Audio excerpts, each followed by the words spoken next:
Welcome back to the It's Only Kids Football podcast. As the season winds to an end this week, we finally revealed the winner of Our Game, Our Shirt campaign.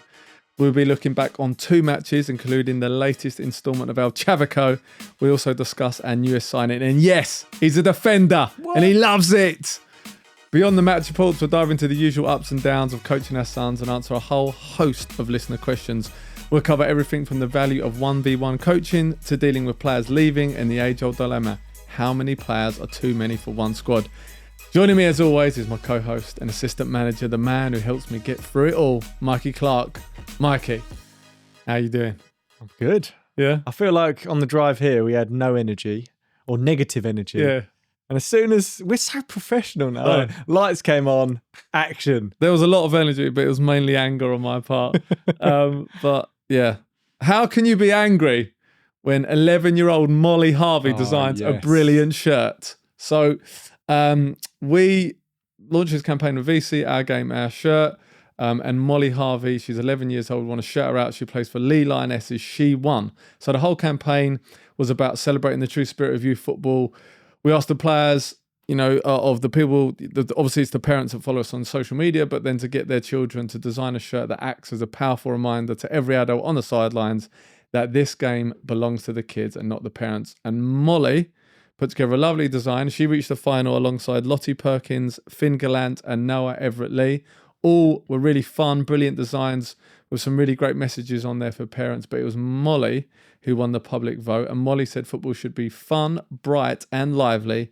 And her message was clear. She wrote this on the designs: you can and never give up. So all about belief and the kind of messages you want to hear from the parents and coaches on the sidelines. We loved it. And VCID, our partner on this, they are going to print the shirt. We're going to have it hanging up in the studio, and Molly is going to get her own shirt. Mike, I loved seeing how kids saw the game, what they wanted from people, what they wanted to hear from parents and coaches, and just putting that all on a shirt. It was amazing, wasn't it? It was such a good campaign. We've got to do it again. And what I loved is we had entries literally from all over the world, but the winner happened to be on our back door. Yeah, she plays for Lee Lionesses, a local girls team. I think a lot of the voting come from the club that she plays with, and yeah, I just think having a thing like that is just a reminder that the fact that the kids are saying things that they want you to shout out is a reminder that they can hear you and what you say does have an impact. So we love that shirt. It was brilliant. Well done, Molly. Big up yourself. Well done, Molly. Also, what did Alf do a design? He did, but I thought it was a little bit of nepotism. If I'm You were critiquing it, were you? You're not meant to be involved. I didn't want to put his through, but he did say to me, it's like, so what happened to my shirt design? I was like, well, I can't put yours through. It'd look a bit weird if you won and I'm the person running the competition. Yeah.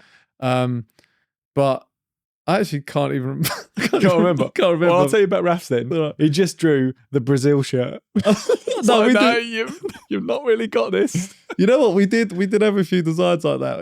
It's mainly boys, isn't it? Yeah. Boys were like, well, this is the shirt I like. Yeah. And girls put all nice messages on it.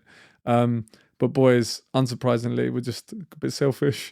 But it was a great campaign, and we're going to do it again. And massive shout out to VC, our partner on that. Yeah. Now, into training, I feel like it's kind of, I was trying to look collectively back over training from the last few weeks, and we ended that cycle. So our cycle was kind of all about scanning, receiving, transitions, defending the counter-attack, and attacking with speed. So we were doing 4v4 possession games, 2v2s, where the players were playing a 2v2, but they were receiving with their back to the opposition running towards them. So they have to scan and then receive, and then it's all about the run off the ball. The wave game, which we've talked about before. But yeah, the primary objective of all this training stuff was to get players to scan, receive, and receiving on the back foot while they're coming off, making a run, and then forcing them to look for defenders so they know where to pass when they're under pressure, where their teammates running. This also involved playing out from the back, and then finishing the move once you've played through the lines. So that was what we were working on, and I actually thought it was all quite fun, and the boys high tempo, getting loads of touches. Yeah. I think they quite enjoyed it. I don't think we had too many problems with these sessions. No problems, actually. I think it's, again, goes back to having a cycle, 3-week cycle as a minimum. they just seem to get it. And I think we had the wave game problem, which we've spoken about, but then, you know, the second week, no problems at all. You'd tweaked it, didn't you? So it was a little bit more easy to understand. And then, yeah, no problems. And it was so easy to set up. It's really quick to set up. So again, it alleviates the issues around what the kids end up doing before and after a drill. It's when you set up the drill and they go, oh, we know this one. Yeah. That Perfect. makes things easier. And like some of the stuff we was working on was like, especially from kick-ins, was to play quickly and the runs off the ball when you do a kick-in. Like, instead of the amount of times you must have told them you're bunching, they all go around the ball. We're saying someone can come close to the ball, but then other people's got to stretch the play, or if you have two players like that, you split like that, and then the player in the central area can receive the ball, or make a first run to lose the defender to create space, and then like spin round and run into the space. Yeah. So those are the things we're working on. It's also what I'd note is having a kid like Dexter. I know we've speaking a lot about Dexter and his leadership qualities, but I feel like he's almost massively he's the third coach on the pitch now. He's telling them what to do, where to stand, you know, keep going. He's geeing them up. I absolutely love it. And I've noticed last few weeks he's been doing it even more than usual. He gets annoyed when they mess about as well. He does, yeah. Yes, most of the players are fine, but I had various issues with Alf. It feels like, because such a long time passes before we talk about this stuff. Yeah. It doesn't feel that fresh in my mind, but I made notes. My biggest thing with him was that he hates, I can actually now I've looked at the notes, I remember, like, he hates it when people cut in the line. You know, like when they kick each other's balls away, or when they cut the line, or any sort of break away from the rules, he does not like. So I get why he gets irritated, but then his reaction is like so extreme in my opinion, and then that kind of creates as like a ripple effect, because then he starts arguing with that kid, and then I see him arguing with him, and then I get annoyed, and then it's just a distraction. You know, like I always hear you shouting out, like, we waste so much time doing this, kicking the balls away, and that happened with him like multiple times, and that was really annoying me. That was one of the problems we had.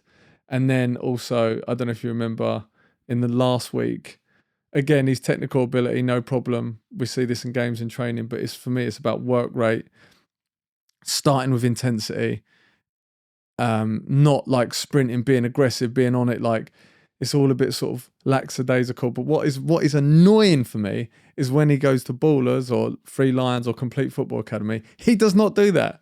I know. Why are you doing it when I'm doing it? And I said to you, didn't I? Yeah. I have noticed it the same, few weeks, because you are with the general theme of this podcast is you're more critical on your own children, but I have noticed it as well. He's kind of started to slow up a little bit, and I don't know why. And I was chatting to him as well, like, come on, you got to give it some more effort here. You got to really try. Like everyone else. That was in the match. That was in the match. Yeah. But in the training, it has been like seeping in a little bit, and I don't know whether he's got a knock. Something else is happening, maybe something's going on in his head, or I don't know what the answer is, but it's only been the last couple of weeks. Prior to that, I mean, his effort's been, I think, pretty good. No, I think he's been playing really well, and when he's on the ball, no complaints. But it's just kind of, are you working hard off of the ball? Yeah. Do you want it? How much are you? What's your intensity like? And when I see him at other training sessions, he goes for it. Now, what I would say, this is also pretty funny, was he's been having like these headaches, and that has been happening the last couple of weeks. Okay. Like bad headaches. He's had blood tests. He's had an eye test.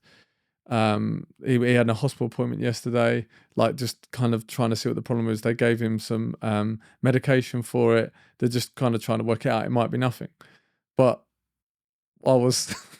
Fucking hell. He knows what's coming. Go on. So like, initially, when he's sort of saying it to me, I was like, there were times when I was worried. Like, you know what, as a parent, your brain's like, oh my God, yeah. You know where you're going straight away. Rush to the end, yeah. Like, I'm like, oh my God, like, this is what's happening. And then the sort of other times where I'm like, I'm not sure, but I was actually genuinely concerned and actually showing sympathy for him. And then, he was coming home from school and stuff like that. And then, like, I took him to the doctors, and the kind of doctors didn't seem like too concerned. He felt that there was no neurological massive red flags. And then you know, like it'd been taken here and there, and they're like, it just kind of seems like it was nothing. But when I kind of, that it might be something, but as soon as I got the inkling that it was nothing. Yeah. Sympathy went out the fucking door. So you went in there, concerned, loving parent, and you came out like, you're going back to school. What was funny was Danny Lambourne was messaging me, sporting director Lambourne was messaging me about something, and like we got onto the topic, and me and it, like, you see the messages, right? And it's like, I was saying, like, I'm worried, like I can't help it, my head's going to that place. I'm worried. And then something happened. They went, and then they played, and then I was like, I think it's just an excuse. And he's like, you're ruthless. He's like, you went from genuinely concerned to, he's a fucking wimp. I do think there's something wrong with me. I literally have, like, my sympathy. Like, it's almost a miracle if you get me to sort of feel empathy. I wonder if the headaches start to stop now that the sympathy's out the window. Yeah. The more sympathetic, probably the more regular the headaches. I don't know. That's probably wrong. The thing is like, I do genuinely believe him. Like, I mean, I won't go into like details, but there was like moments where like I'm like, he would not be doing this. But then, you know, like the more it goes on, like so days pass, and then you're like, oh, you've woken up for school and you're suddenly struck down by this crippling headache. What a surprise, because school's about to start. Yeah. And then Charlie's in the other room going, oh, my leg. And you're like, he's like, Charlie was crawling along the floor. Mate. I was like, mate, just get in the bath. Like, you're going to school, that's it. Like, I don't know what you think's happening here. Anyway, Raf, and you've seem to be, I mean, it's hard, I can't remember, but have there been any moments in training? I don't think so. No, I've been mega impressed with him last few weeks. I'm not going to lie. I think his performances have been brilliant, but his effort levels have been right up there. He was ill a few weeks ago, but he was still like, I want to go to training. I didn't even have to beg him to go or like force him to go. He was just up for it. And I think because his confidence is up. Yeah. He's as we said time and time again, when he's low on confidence, his performances are affected, but everything about it, he doesn't really want to play, or he'll, you know, he might be saying he's ill, saying he's hurt his leg, saying he's just not up for it, wanting to like quit ballers or quit this or quit whatever. And you're just like, it's because your confidence is low. Maybe that's where Alf is at the moment, by the way, just replaying everything we've just said back. I don't know. But right now, his confidence is sky high. Performance has been good. He's bang up for it. He's loving football. And I know what it is. The weather. It is literally the weather. It's a bit nicer outside, and now he's loving life. As soon as it drops like a few degrees, he's off. He doesn't want to play. He is all about that. He'd be like one of those Brazilian signings coming to England and just being crap, and then he goes to Spain. All the layers on. Yeah, he's wearing gloves like in May, and then he goes to Spain and he's absolutely having it off. That is it. Yeah. I don't think Ralph's, because I feel like Alf's been playing well. I don't think he's low on confidence. I think maybe a few things play into his mind, but not really. I don't know. It's all just been quite fun. I think the games have been good, even the ones that we've lost, that we'll come on to. Like, they've just been fun. The boys have been playing well. The weather's better. There's vibes. It's coming up to the World Cup. Everyone's just a bit excited. I feel like football-wise, none of our boys should be low on confidence, because everything's been going pretty well. But you never know with an 8-year-old, a 9-year-old. Who knows what's going to knock them? Maybe he just has had some headaches. I wonder why he's had headaches. Oh, his dad's shouting around all day, every day at him. Quick break. Before we dive back into the episode, we want to take a moment to help you level up your coaching game with the help of Football DNA, the ultimate coaching platform that's been a game changer for us. What do we love about it? It's super easy to use, saves us loads of time, and best of all, it doesn't just show you how to set up a practice, it teaches you how to coach it properly. And that's the key. The sessions are put together by top level coaches. We're talking first team staff at clubs like Celtic, Crystal Palace and West Ham. Proper pedigree. You get videos, diagrams, full explanations, downloadable PDFs, and if you need it, a full 36-week training plan tailored to the age group you are coaching. Our lads have loved the sessions. It's made our lives easier, improved our coaching, and taught us loads. Now we genuinely look forward to training and developing our players. Check it out at footballdna.co.uk. That's footballdna.co.uk, or you can download the app. Just search Football DNA. Trust us now and you'll thank us later. This is a warning for all the snowflakes out there. Oh, God. Sit back. We have signed a defender. You bastard. A 9-year-old who likes defending and is a defender. I know that's going to upset many of you. But you know what? Do one. We've signed Emre. And his dad said he likes defending. He wanted to be a defender. And by the way, when Chris Ramsey was on, he said Tanganga, who played for Spurs, Millwall, whatever, that kid wanted to be a defender. Like that player, well, he's a man now. He wanted to be a defender. There's nothing wrong with Viking a position, right? So we signed Emre. What we liked about him, first of all, I mean, it's not hard to be big compared to our small team, but brings a bit more physicality, aggressive in the tackle, and he trained with us for 3 weeks. And by the way, the 3-week progression that he's made, not just from not through training with us, but he's been doing Complete Football Academy and Ballers Elite. Yeah, it is crazy. I mean, even his dad was saying he's on Tuesday I saw him train, and he's trying things on the ball that 3 weeks ago, no chance. Yeah, and his dad said that as well. Yeah, no, his dad said it to me. I was like, he was doing stuff, and I was like, bloody hell. I was like, look at all the turns he's trying. He's like, 3 weeks ago, he said I'd never seen him do a step over. Oh, wow, okay. Because I thought it was, now he's getting confident, he's starting to understand us and know us. There is an element of that for sure. What I loved the most about those 3 weeks where he was trialing with us was just the mentality. He's a lovely boy. He's a mentality monster. You could tell he wanted to be there. He was bang up for it. Loads of new kids, new coaches, but he didn't seem too phased. And I thought he's definitely a kid that will just massively continue to improve. And also, his manager from his previous team left a message to say, wish him luck and say that he was a nice boy, which I thought was a good touch. Nice touch. And also what I love is that but he's come in and we knew that he was good at defending and all that stuff, but his dad and him have thrown themselves into improving on the technical side of the game. And in 3 weeks, crazy improvement. I think he's going to be a great player for us. And I think we were saying it's good preparation for Niners side to have another player. We're not going obviously into Niners side yet, but just bringing another player into the group.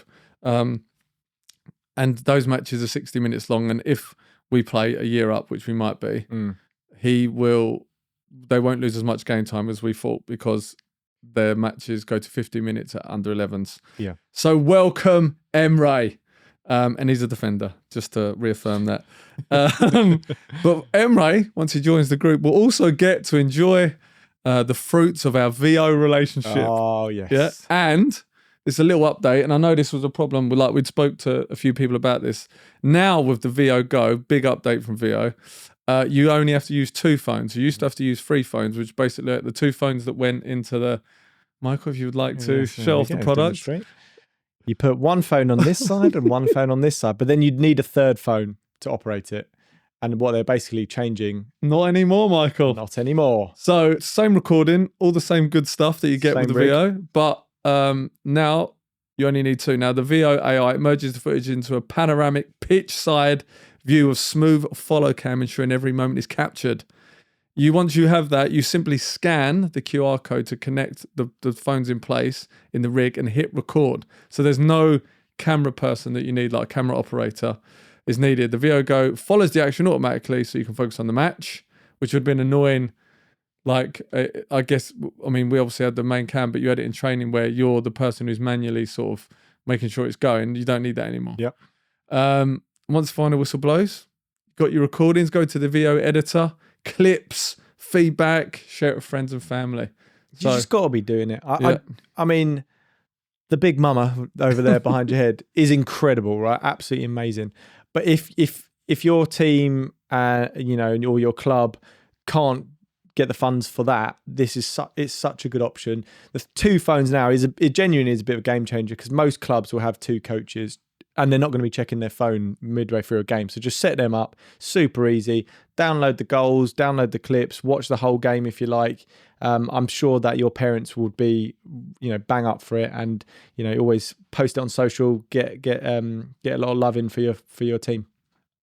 We've got some codes to help you get your VO cameras. If you want the VO Cam free, which is the big mama that you refer to, £200 off the VO Cam free. Use code IOKF VO Cam 3. There you go. And if you want the VO Go with the new update that you only use 2 iPhones, you can save 50% on the rig using the code IOKF VO Go. Bosh. So do it. Get on it. Do it, and then let us know when you do it as well, because I'm really interested to see who's actually doing this, and then let us know how you get on. More importantly, it doesn't matter if you use our code or not, but let us know if you've just bought one or you're just about to buy one, and let us know how you get on with it, because we're always looking for new ways in which we can use it as well. And as always, we have the VO Cam footage to look back at our most recent games. Now we're going to jump into them. We played Hawkwell Panthers. It was on grass, so not feeling too good ahead of that one. Was worried that our kryptonite would strike again. Wasn't massively keen on the warm-up either, the sort of low energy. God, yeah, that was bad, wasn't it? Grass wasn't looking good. Surface was looking pretty uneven, sort of dips in the pitch. It's funny how that affects us. Yeah. We looked around like it's not absolutely pristine. No. But we told the boys to not try to play through the center of the pitch, because we felt that was where the kind of dips in the pitch were, the long bits of grass. We told them to get it out wide, to Parker, Ollie and Logan, and get them behind the defense, crossing the ball in, and also to utilize fast restarts from the kick-ins, because too often we put the ball down. I don't really like using it as a corner or a free kick. Like, I want it to, so we get the play moving quickly. First half performance, pretty good. I'll be honest with you, it was like 4 or 5-0 at half time. Raf was the star man in that first half, and I love these little passes. I put it on social media. I made a meme out of it. Here is the meme. How many people did you show that? Literally, I was properly embarrassing, because I've got a new role in my business, and it's a whole new. Kind of been promoted, whatever, and a whole new group of people, and I genuinely don't know half of them, but I'm still like, look at this girl, please watch the entire thing. Watch the entire thing, tell me exactly what you think. And they're like, yeah, it's pretty good. Pretty good? Are you taking the piss? It's amazing. He's 9 years old. Tell your friends. And he's my son. Yes, he's got blonde hair and looks nothing like me, but I assure you, he's mine. No, it was a ridiculous pass. Yeah, I loved it, the way he whipped it round for Federico. Yeah, great touch and finish. As well. Great touch and finish from Freddie. It finished 6-1 in the end. But first of all, I want to shout out Hawkwell. We won comfortably, whatever, but do you think about how much progress they made from the first time we played them, when it was a much bigger scoreline and a lot easier? They've made a lot of progress. Again, super hard when you sort of coming into that division. Like, they're battering everyone in the division below, and then you come up and it's a little bit more difficult certain games. But they've made great progress. And yes, you can focus on the result, but I was saying to their coach, how good is it that you've coached the team from wherever they were to where they are now? And if you measure the success that you've been promoted into that division multiple times now, you've taken them from where they were to where they are now. That is to be celebrated. Don't worry too much about the results against the stronger teams in the division, because, if we went up to an amazing Echo Argentina, we'd definitely take a few pastings. Yeah. So it happens to everyone, but they've done amazing to get them where they are. Yeah, really nice group. Nice set of parents as well. Apparently they were really complimentary of the team. So it was just, class act, and they're doing really well. I kind of felt we dropped off in the second half. Because the boys sort of felt or knew the game was won. Yeah. Found that a bit frustrating. Also, that kind of problem, the reoccurring problem of not shooting. Yeah. Wanted to create the perfect opportunity. And then, the sort of lack of aggression and intensity, because they feel like the game's been and won. For Alf, again, good on the ball. This was one of those ones, by the way, like I remember after the game I kind of felt annoyed, and then you and me both watched the game back and was like, oh, actually it was quite good. Yeah. With Alf, just always good on the ball and make smart decisions. Like technically no complaints. It's just like it's a switch with him. When he turns it on, he seems bigger. Yeah. He seems stronger. He seems faster. It's so bizarre. And it's the same with Raf, certainly, not necessarily at the moment, but certainly a few months ago. And it's the same with a lot of other boys. It's like this switch turns on and they're a completely different player on the pitch. Alf needs a moment. He does. He needs a moment like on the ball, but not necessarily. I think he needs a moment that gets him angry, like a tackle that gets him fired up. Yeah. But again, I just said to him, look, I'm challenging you like on your intensity in the game, because when you're on the ball, I've got no complaints. It's fantastic. But that's not all football is. Yeah. Logan's goal for me was the best goal of the game. I mean, Raf's pass and Freddie's finish was amazing, but Logan's finish was top drawer. How many goals has he got now? He's been on a bit of a run. He's into double figures now. Yeah. He's really come on. Yeah, massively. Like huge improvement. Fred got 2, Logan 2, Parker Dexter with the goals. Just pretty good, but still felt we kind of didn't agree on the performance. I thought it was a good game, but then we were like, but Raf had a good game. Yeah, that's why you thought it was good. It can cloud your judgment massively. Sometimes it goes, the team's done amazing with had a great result, but your son hasn't played all that well, and you're just like, oh, it's a crap game. Yeah, definitely. but then it could go the other way around, where we haven't actually played all that well, but your son's played well, or your daughter's played well, and all of a sudden you're like, oh, that was fine. It could have been that. I do think as well they had the extra player on, and that did change things massively. But it was the intensity. And when I did watch it back, you can see they just kind of dwindled on the ball. There wasn't really much tracking back. I think it was one of those games where they knew that they'd won it. Like you said, they had the extra player on, and it just it was a bit of a boring second half. Yeah.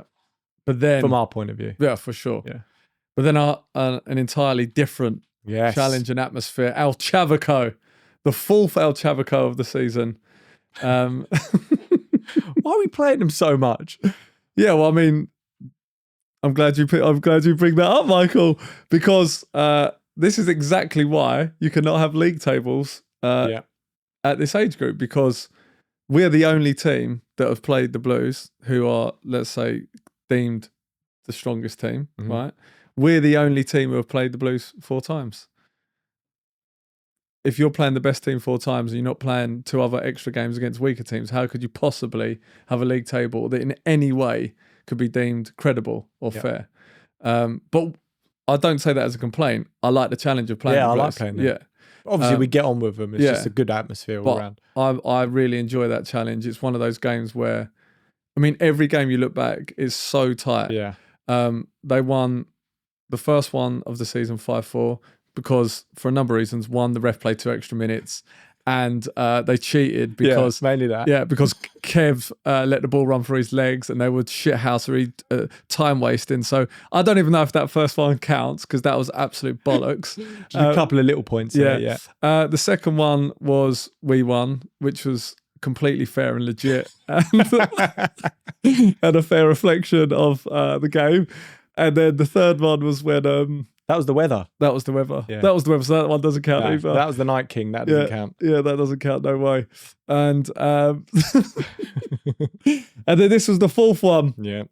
And I would probably say this is I mean, I'd like to say that we had the edge of possession in every single game. Checking the stats. Every single game. Let's make that clear. And we had the edge of possession again today. I literally can feel Reese is all typing a message. Yeah. And then he's like, first of all, he's messaging Tom like, prick. And then,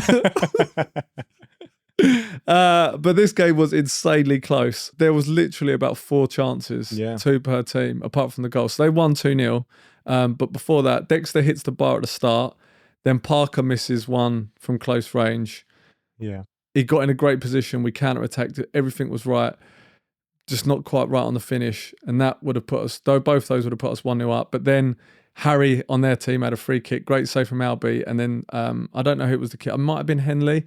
He shot, Dexter cleared it off the line. Yeah. Then there was another kind of one that was similar for them in the second half where it wasn't quite like that, but it was a goalmouth scramble at the back post. Yeah. Other than that, basically no clear shots. Yeah. And there was a couple of crosses that went in where Zach or Albie just stuck out a leg to stop the cross. But other than that, basically no chances. Really, really tight. Deserved to be a draw. But good, like a good game. Yeah. So, it's like, Arsenal City. Most of the time, they're just one of those games where you're just like, oh, God, this is going to be crap.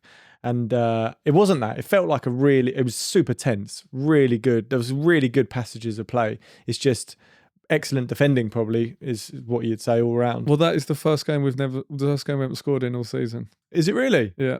Wow. Okay. And we've scored over 100 goals this season, and that's the first time we haven't scored. Yeah. And I know that they've had quite a few clean sheets this year. Yeah. Harry and Josh at the back for them. Well, they're two 35-year-old blokes, so it's it's not fair. It literally isn't fair. You should see the size of those two. In fact, I want to see their birth certificates because I'm not having it. There was a number of times again where we got in positions where we could have had a shot and we didn't have a shot. It was gutting. I was proper gutted because I felt that we played well, and a draw would have absolutely been fair. Reece was claiming a pen. Did you see that? Because I looked back. So me and Tom were standing next to each other, and there were kids in our way, so we couldn't see it. No. I think it was on Rory, and Rory's daddy said he thought it was a pen. And when you watch it back on the VO, because it's from you're behind the play, you can't really see. It. No.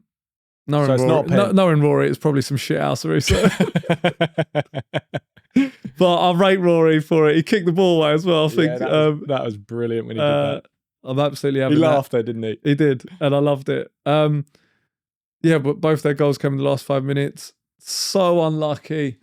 I don't want to talk about the first goal. Well, yeah, it was. So Rafa had the ball out wide, and he's passed it. It was like the first time he passed it back. Really, he passed it back, but to the centre. I think he was aiming for Fred, but it was slightly off. So Fred kind of left it. I don't think he would have even been able to get to it, to be honest, because it was just a bit further away from him. And then it's kind of gone to their player. Then it's ricocheted out and ricocheted. No, I think it goes to Evan, who plays it to Rory. Yeah, and then Rory lays it back across. Oh yeah, that's right. Yeah, he lays it across, and I think Alba's, because the whole game we were saying, be brave, come off your line, off your line, and I think he came off his line, but maybe a bit too early, and then had to overstretch. I think the ball picks up speed on the surface as well. So like when I went in real time, I was like thinking, why did he come out for that? Yeah. But then when you watch it from the other angle, I can completely understand why he's come off his line. Yeah. Because it was one of those ones which are really hard for goalkeepers, where you're like, I could stay, but should I come as well? You get caught in that two minds. And what's happened is he's come too early. The ball sort of got round him, and he's tried to lean out, reach out and get it. It's so unlucky. Really, it was a frustrating one. And then Evan taps it in. Yeah. And what I want to say about Albs, he was coming for crosses. Yeah. Oh, calling his name. He got quite a few of them. Yeah. As well, and he did everything we asked of him, being positive. The warm up was a beast as well. Yeah, made loads of saves. Went past him. He was brilliant, and that is the life of a goalie. Yeah. It's so unfair. And that was with 4 minutes to go, I think. And then the second goal, which was basically the last kick of the game, which was so frustrating to watch, was Alf blocks the first kick in. Yeah. And I don't think it should have been retaken. I think it was fine where it was. Not that it matters, but that's just my opinion. And then Liv, the ref, tells him to step back. Yeah. I don't know why he decided that step back means walk off the pitch. And when I watched it back at home, I was watching it and I was just looking at him thinking, I was just death staring him and then I was thinking, don't say anything. I was like, come here, look at this. I was like, why did you walk off the pitch? She's like, I was getting out of the way. I'm like, she said step back, not get out of the way. Yeah. Anyway, the kicking comes in and he gets between Raf and Harry and beats Albie to the ball.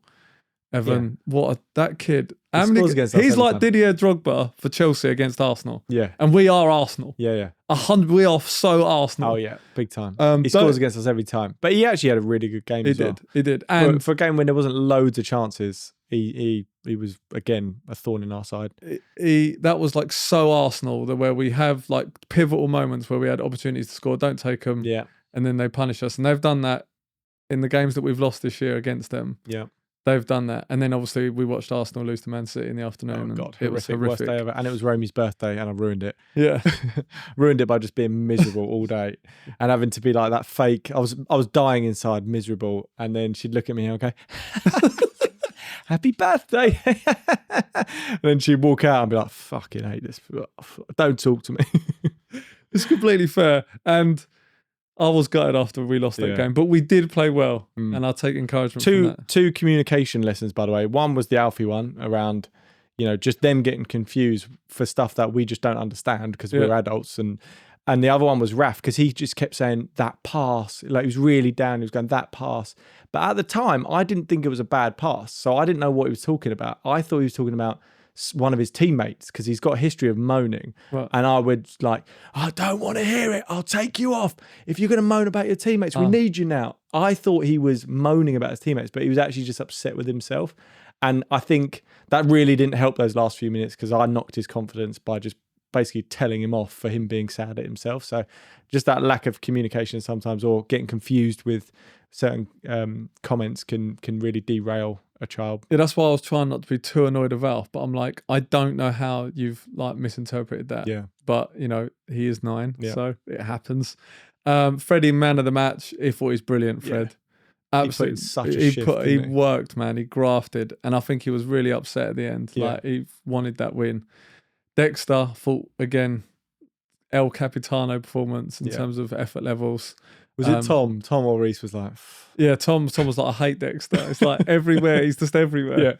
Yeah. And I felt Raf and Alf played well. Yeah. And Alf, sporting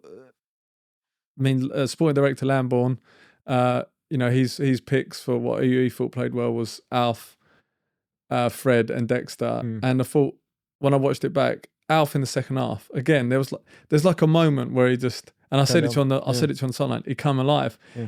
He's chasing back, sprinting. He won the ball, like crunched Rory a couple of times, was battling with Rory in the corner, won the ball off Clem, like he was flying into tackles. Like I loved it. And I say to him, like, and he was really brave on the ball and had some nice touches beating people. When he came off, Tom said like he thought he played really well. And in the first half, he was okay. In the second half, he was good. Yeah. But I'm just like, how do I get him to like? It's like he needs he needs something to trigger him, doesn't he? Yeah, he does. Yeah, he does. Quick one for the coaches and volunteers listening. If you're sorting kits for a grassroots team, you'll know the pain. It's never as simple as it should be. That's exactly why Discount Football Kits exists. They supply quality football kits at prices that actually work for grassroots clubs. No nonsense, no hard sell, just reliable team wear that turns up on time and looks the part on match day. From full team kits to training wear for growing squads, everything's built to make your life easier. If you're tired of overpaying or overthinking kits, head to discountfootballkits.com and get your team sorted today. Go Cardless makes collecting payments simple with automatic direct debit. Membership fees come in on time every month without watching parents dig through their pockets only to find a crisp packet or race into the cash point while you wait in the rain.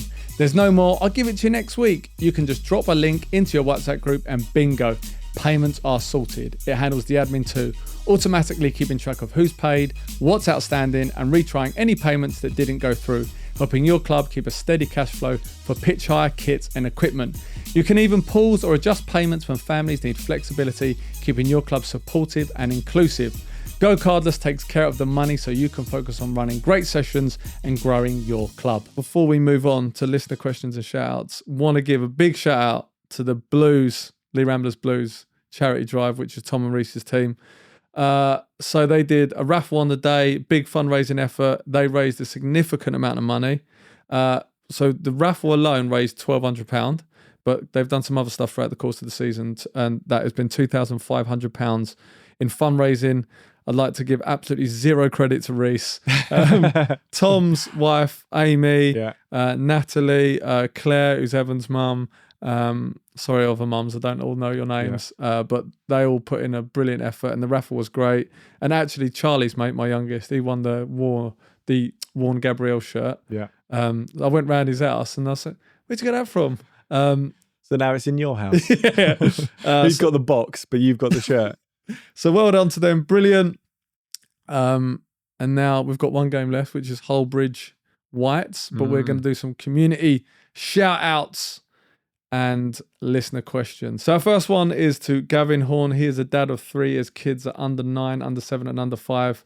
And he finally gave into coaching his youngest team. So well done, Gav. Ryan from Filed? That's surely a typo, isn't it? Flied? No. Filed Coast Soccer Figos under 10s. A loyal listener of 4 years, his team secured a clinical 8-4 semi-final win, earning them a dream trip to play at Bloomfield Road this May. That is amazing, Ryan. Good luck. Let us know how you get on. This is I don't know the dad's name, but the account is Alfie Plays Football. It's not mine. It's just some other Alfie. A proud dad moment after his son scored an own goal and got upset. And then thanks to encouragement from the ref and the opposition coach, the lad stayed focused, drove forward and buried a ping of a goal. Well done, Alfie. This is a shout out just because it's an absolutely hilarious story that one of my mates, his nephew, one of my many mates. You're my favourite. His nephew had a cup final, which they unfortunately didn't win. But the best story from it was that their manager turned up full suit and tie. What the nephew's manager turned up full suit and tie, ready for the final. Unfortunately, he went 4-0 down after 15 minutes. But I think that is a cracking effort. And if we get to the next final, we're turning up full suit and tie. Would you go full suit and tie? Yeah, I'd love it. That'd be funny, wouldn't it? But we'd be like Dumb and Dumber, the blue suit and orange suit. But the thing is also, it would start as a joke, but then I'd be like fully into the game. Imagine you're full suit and tie and you're getting really pissed off.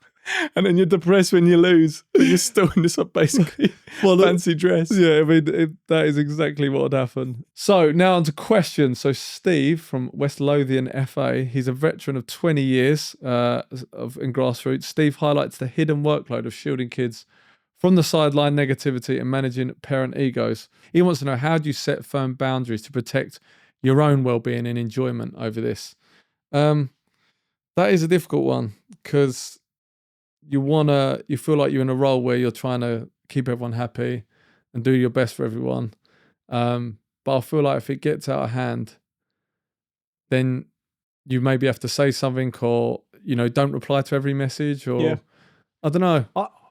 I do think that burnout is real for coaches and we see it a lot and we've witnessed it, as much as I'm going to be depressed come next week when we finish the season, it's going to be quite nice in many ways. But I genuinely think the secret for me anyway is having both of us and like a very supportive parent or parents that you can just be totally honest with. They can be totally honest with you. So you can just bounce things off, bounce like negative thoughts, feelings that you might be having or positive. And you can have this just like real clear communication because it's as much as we want it to happen, it's not impossible to have that with every parent.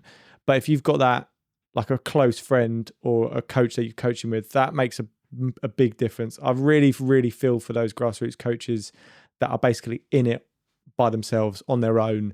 That is a tough gig to do that. And it'll only get harder when you get more kids and it goes up to 9 aside and 11 aside and you've got more stakeholders to manage. It's tough. I do think the pod also, with our parents listening to that, they get an insight into like the effort, the time, and and how much we care about it and the like intensity with which we treat it. So therefore, they probably know to lay off. Could be, yeah. I mean, that might help, but so maybe just start a podcast.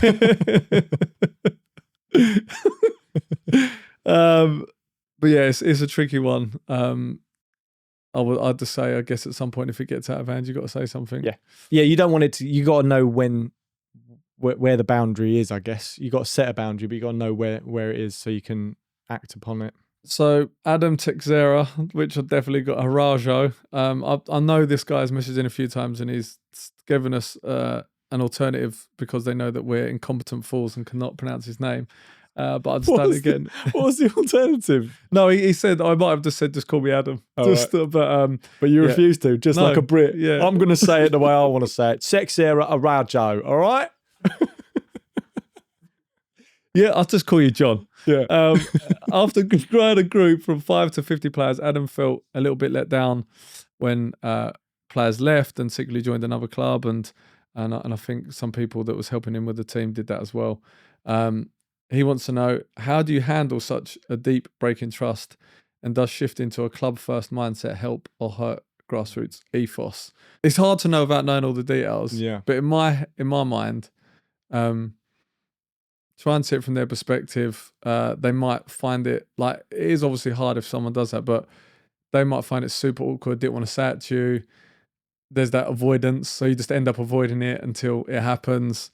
They probably didn't want to do that to you, but they didn't know how to approach it, didn't want to be seen as the bad guy. I don't know, it's difficult. It's hard to know, like, the way they went about it of giving an answer, but I sometimes feel like maybe we ask for a little bit too much loyalty when... Because as an adult, you take it as personal, but really they're only doing it to best serve the kid. Yeah. Yeah, it's so true. And football is a game of perspective, and you might think this is the best place for that child, and their parents might think other, and they might think, oh no, I want him to take another step up or step down, or just we're going to move to a different club because we like that ethos and that coach or whatever it might be. Ultimately, whatever they want is final, right? It's their children. But I have started to see this almost for the first time now, with clubs moving around and kids moving around, and it is tough. We've just not really experienced it. We had Callum leave, but I feel like they were really open with us. Certainly with you, they were open and honest, and that was the right way. And there was no animosities when he left, and we wished him well, and we're still in touch. And I do think for parents, what I would say, as much as it's awkward and, you know, you might not want to have these tough conversations, you have to, because there's nothing more stressful. Imagine, like, in a couple of weeks before the start of a new season, we all of a sudden lose 3 or 4 of our kids. That is real stressful. Yeah, I'd be proper gutted as well. Yeah, you'd be gutted to lose the kids, but then you'd also be thinking, do I have to fold the team? Like, am I going to get enough kids through the door? And we do hear stories like that. So just try and get into the mindset of what the coaches are going through as well. And if you want to move, that's fine, but you just got to be open and upfront with them. And I guess it's also like, you don't know what they've said to this coach. Like, they might have been like, oh, we're never going to leave. We're all with you. Like, don't say that stuff kind of unless you mean it. Obviously circumstances change, but so Aaron Donovan is facing a season coaching alone. Aaron needs to reduce his squad from 11 to 8 for safety and FA guidelines, with 8 being a tight group of school friends and 3 being out sort of kids who are outside of that friendship group. How do you communicate and execute this fairly without causing a massive fallout? So he's got a group of 11.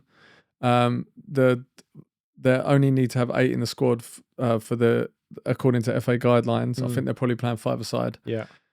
And he wants to keep the ones that are school friends together. Yeah. Get rid of the other 3. Yes. I mean, that is savage. Savage. My view on it is, depends on what Aaron's ethos is, but for us, certainly, we want to keep these kids together for as long as possible. And if they are school friends and the family know each other, you're more likely to keep that group together. So I get, yes, they're friends at school, and it doesn't necessarily mean they have to be all in the same team, because it's great that our kids are in various different schools. But at the same time, if his ethos is, and they're at that certain level where kids aren't going to be moving around too much, and that's the best way of keeping a core group together, then, you know, you have to respect that as well. But it's a pretty tough situation to be in. Again, it's just open communication. It's not, you know, if that's the reasoning behind why he's going to have to move on these 3 kids, I think parents will have to respect that. And if they don't, and there's a fallout, that is just what it is. Yeah, but we say all this, but like, I just know that I could never. I just don't think I could. I don't know. I haven't been put in the situation. I think what we would do is we would try and find them, the 3, another club. Yeah. Like when we've had kids come and trial with us, and it's not been quite right. We've been like, right, well, there is this club, and I'll set you up, and I'll make the intros, and you try. And we did, and that boy George, he plays for the Reds now, and yeah. But that is so difficult, so difficult, especially when they're so young. So we had a message from Coach Reese, who's fed up with waterlogged pitches ruining winter football. So he's launched a UK Parliament petition for a £1 levy on top division tickets to fund community 3G pitches. I like this idea. It's a great idea. Love it. definitely keep us in touch there, Coach Reese. Yeah. An actual decent coach called Reese, which is quite a nice surprise. But yeah, I mean, we've certainly seen it. The more 3G pitches out there, the more that our kids are going to be happy as well, because they certainly can't play on grass. But all of the matches being called off left, right, and centre across winter months, it's when all of the money, especially in Premier League football, is flowing around. There needs to be more done around grassroots. And I know that's a very simple thing to say, and everyone's been saying it for 20 plus years, but there does need to be more. And the pitches make a huge, huge difference. 100%. David Scott, he manages an under-7s team. David has 15 kids training, but only 10 are registered for matches, leaving 5 without games. Other coaches voted against splitting the group into 2 teams. Do you push for your inclusivity and split the squad anyway, or even go as far as starting a brand new club? Again, hard to know without all the details, but I think it's crazy to have that many players, and push for the. I would push for the split, or just start a new club, because yes, you want to keep kids together, but the fundamental objective is that they play football, and that's just too many. 100%. So yeah, you don't want 5 kids not playing a game. Like, coming to train is one thing, but they all want to play the game. They need to be playing. Yeah. So yeah. And you watch the Chris Ramsey episode around gold with silvers and silvers with bronze and bronze with woodens, because if that's a mixed ability group of 15 there, and you do want to split it, and you get the buy-in, and you're able to split, you know, according to the different abilities, they might all be golds. I don't know, but watch that episode and take on some of the points there, because that's really valuable. Jord, his boy plays for an under-7s team. I think he coaches them too. And this son he plays in a high-achieving team that plays up. He attends multiple academies, but he's been asking about the value of doing 1v1 coaching versus small group or team sessions for player of his age. My advice, I messaged back, was that probably just don't overthink it. It is hard when you're surrounded by loads of other parents that are absolutely mental. Yeah. But they're so young. And I think you take so much more from when you're playing in a group. It's not just about the football, it's the friendships, it's the connections, it's the understanding how to work as a team. Like 1v1 coaching at 6. Like, when you start, how many footballers have we spoken to on here where they're like, football stopped being football when it became a job, and that would become as a teenager. Like, don't make it feel like a job. Like, maybe he loves it and the kids but he can do one-on-one coaching. Like, he's got years. Yeah. Like, just let him play with his mates and have fun. Yeah. I think it's very different for different kids. Like you said, he might just be football obsessed, just wanting to play every minute of every day. And if you can, you know, afford to, and you're happy to, and you can travel and you can go to these one-on-one coaching sessions and they enjoy it, fine, you can do that. But like you said, don't overthink it. Don't think you have to do it, because you certainly don't when you're 6 years old. No, and it just, like, we've talked about this so many times, and we are guilty of it ourselves with our boys. Like, we're training multiple times a week, and they all do the same stuff now. Like, Complete Football Academy, ballers train with us. Like, where are the kids just playing? Yeah, but everything is coach. So any opportunities where they don't have to do that, I'd encourage that. Ben Miller is, I think he coaches an under-12s team. To keep motivation high, Ben, this is the reaction to the top goal scorer. Yeah. Ben's team offers 2 awards, one for top goal scorer and one for the second place scorer, to recognise those in non-attacking roles, or not the top goal scorer. Does this effectively balance inclusion, or does it devalue the meaning of the award? I would say that it devalues the meaning of the award. I do as well. Yeah. Because what about defenders, Ben? Yeah. Don't you care about defenders? Don't you care about the goal? Give the goalkeeper the golden glove, even though he's the only goalkeeper in the team. I don't think Ben was getting at that, even though we kind of feel like we're taking the piss. I think I replied to Ben and said, I think maybe the Playmaker Award might be quite good. Yeah, something like that. Something or something a bit more, you can judge it based on merit, or like a merit award, or something like that. So it's not very prescriptive, but it's not. I feel like the Playmaker Award or MVP or something like that is quite good if you want to share it around. I mean, look, also, mate, if you want to have 2 goal scoring awards have them. We're not going to jump in the comments and say you're talking bollocks, which is what everyone does to us. Maybe they've got a top goal scorer and then they've got like 4 kids that are all in and around the same amount of goals, and it incentivizes them to get a second goal. Fine. That works for you. You do you. Yeah. Like, we're not going to cry about it. If you're involved in running a grassroots football club, the football part is easy. It's the admin that takes over your evenings, weekends, and sometimes your sanity.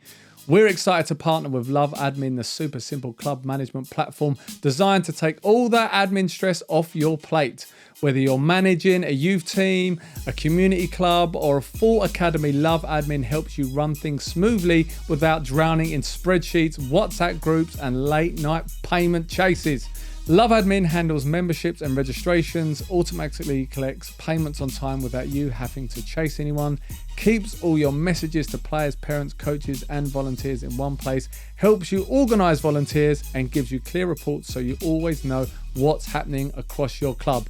If your club's been saying there has to be a better way to run this, there is. It's Love Admin. An anonymous parent doesn't want to piss anyone off. Yep. Her son is a strong player and has suddenly refused to play matches because he's tired of being kicked and tackled, though he still loves training. I think I remember this message. He feels like he's cut. It's not the parents that are thinking. He thinks he's being kicked and tackled all the time, and that's why he's getting annoyed during games or getting upset, but he still loves training. How do you rebuild a child's confidence in match environments when they are kind of feeling like this? I recommended Matt Baxter. Yep. He's the elite mindset coach. He's worked with Alf and Raf. But I just think, I know it's hard because like you're in it, but have a little break from it. Take them away. Yeah. Kids, what you realise, I mean, obviously our eldest are only both 9, but when you are first a parent and they go through something, you think this is terminal. Like this is forever. This is how they're always going to be. And then literally 2 days later, that thing that you thought was horrendous, because their reactions are so emotional. They're so drastic. You judge it on, well, if an adult did that, that must mean it's really serious. That's not the case with kids. Such a good point. It's the same on the positive side. You know, when they're playing really well, you just expect them to always play well and always be happy. It doesn't happen. And I think that is a really good question, though. And I don't think we've had one specifically tackling that. It's more around, I know it's a confidence question, but talking about like the physicalities of it. Because again, some kids just so not used to that, especially at under 8s. They're just not used to being thrown into these situations. And I think in schools as well, the physicality of sports has just been massively scaled back. So they're just not used to it, being knocked around. That is just part of football. That's never going to change. And I think they like you said, time will tell, and they'll start to get used to it a little bit more. But if not, football's maybe not the right sport for them because it is a physical sport. Also, I saw this and I'm nicking it from someone and I can't for the life of me remember where I saw it, but I loved it. Probably a book. Like this wasn't a book. It might have been a rival podcast actually, but I don't want to give them any promotion. Yeah. But I can't remember. I can. But a coach was on there and he said, he was talking about, I mean, how often have we talked about lack of aggression, physicality? Yeah. And he was saying, get the kids to do jiu-jitsu. I mean, obviously any martial art, but jiu-jitsu is more like submissions. You're grappling the whole time. I thought that was a brilliant idea. Right? I loved it. Unfortunately, there's no space in Alfie's week because I've got him training 24/7. But I love this idea, and maybe this could be an option for this kid in that he'd get used to the fact that when you play sport, it's physical. That's a good shout. I hadn't really thought about that. No, I love that. But that also, we had a coach on, didn't we, talking about utilizing other sports to hone your craft. I was watching the Ronaldinho documentary. Yeah, you've seen that? I have. Yeah. The no-look pass he got from Magic Johnson and basketball, and I think you get skills from other things, and maybe like you said, that's how they can build up the physicality of him. But he's so young. Just remember that, so young. Don't make any rash decisions. Rich Stone. I think Rich is a coach at Lee Ramblers in one of the younger age groups. So Rich was kind of relating to that. You know, we did the pod where we're talking about they answer back and they have meltdowns your own son when you give them instruction. He has the same thing with his kid. So what strategies work best for coaching your own child? Don't know why you're asking us, especially when you manage a team alone in a tournament and there's those high stressful moments. Try to get the assistant. I mean, he's doing it on his own, so he hasn't got an assistant there to help him. I think the thing that works for me is just say nothing. Just don't speak.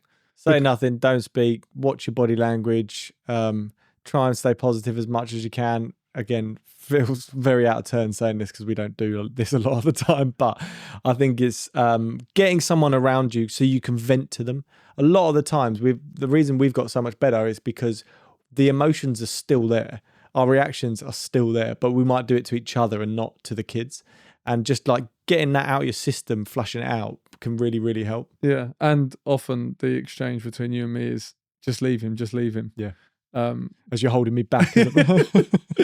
Our last one is from Mikey Reynolds. He's involved with an under-8s team. Mikey witnessed an opposition coach telling 7-year-olds, if you play shit, you're coming off. Fair enough. Followed by a blatant cheating and physical. He was saying that the players were cheating and getting physical and just like, the whole ethos and vibe of the team was bad. Yeah. And these coaches were laying into their players. So how do you maintain your core and handle coaches who prioritize winning? God, I hate those guys at all costs through intimidation and cheating at such a young age. So basically what he's saying here is he played a team, their manager was like, if you're shit, you're coming off, being a bit, in that way inclined. And then their players being very aggressive and physical and cheating in his view. How do you deal with that? Right. I think we've seen it a couple of times, right? We have come across it. It's really tough to keep your cool, but I promise you, if you don't keep your cool, you will feel like a twat. Yeah. After the game, you will kick yourself if you react to it. There's gonna be teams like that. There is teams like that even in the Prem. In world football, there's still teams like that, coaches like that, not just at grassroots levels. But when you see it with kids, it can be a shock. But if you lose it, or if your parents lose it, you will kick yourself. Yeah, 100%. Remember, people have got a phone. So if you do something, you might get recorded and look like an idiot.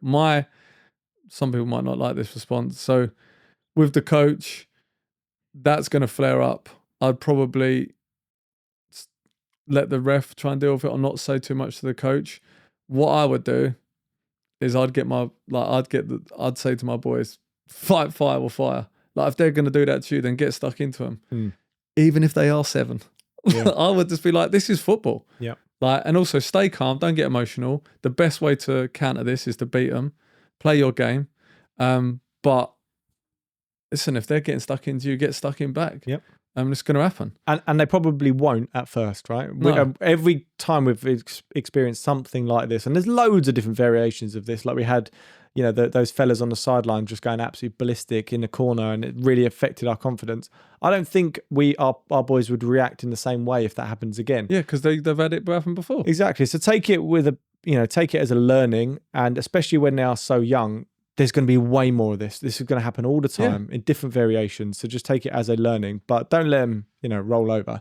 So that is it, Mikey. We have one game left, and it's tournaments, a little break, presentation night, pre-season.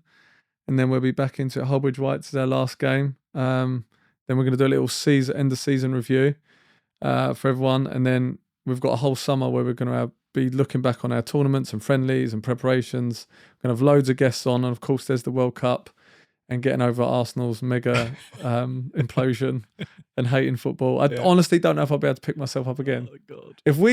If Arsenal blow it, I don't know if I'm coming back. I don't think it's an if anymore. No, I'm worried. I think it's a when. But that's it. Well, so this isn't the end. We've got one more game and we will look back on that. Yeah. And in the summer, you've got to stay with us because we got so much planned. Don't go on holiday. No. Stay by the phone. Or binge the podcast on holiday. Yeah. Don't talk to your wife or your kids on holiday. Just listen to us. Yeah, exactly. And that's one key takeaway from today. Anyway, so that's it for another episode. If you've reached the end or almost the end of your season and you're feeling exhausted and drained, like all you've done is shout at your own kid, take a minute, take a step back and try not to focus on the negatives. Look for the positives, look for the progress and remember the smiles. Remember the good moments. It might feel like the negatives outweighed the rest, but I bet there were plenty of great times along the way. Celebrate those, enjoy them and cherish them, and maybe even sit down and talk to your kid about them. Don't beat yourself up too much. There's no doubt that over the course of a long season, you've made mistakes. But you've also done some brilliant things. Most importantly, somewhere in the middle of all of that, you've strengthened your bond with your child. Now it's time to enjoy the summer tournaments where there's real jeopardy and real stress. Get yourself prepared. So you don't have a meltdown, and just remember, it's only kids football. If you enjoyed the podcast, please take 2 seconds to hit the subscribe button and turn on notifications so you don't miss future episodes. And if you want to check out our previous episodes, just click here.